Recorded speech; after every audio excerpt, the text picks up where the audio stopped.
Nazdarte! Tak konečne sme doskladnili, neubehli ani 2 týždne a vy ste takúto jednu paletu celú vykúpili.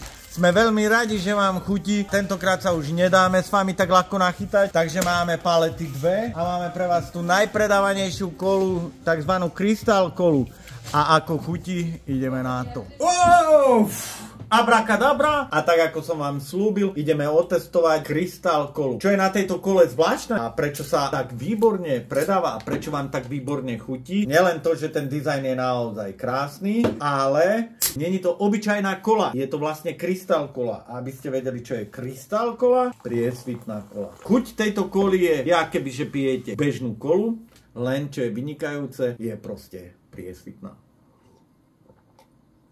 Je skvelá, je proste úžasná a v tomto momente už je doplnená, tak ako ste videli. Všetko dobré vám prajem, dávajte na seba pozor, buďte k sebe milí, milujte sa a to je všetko. Čau.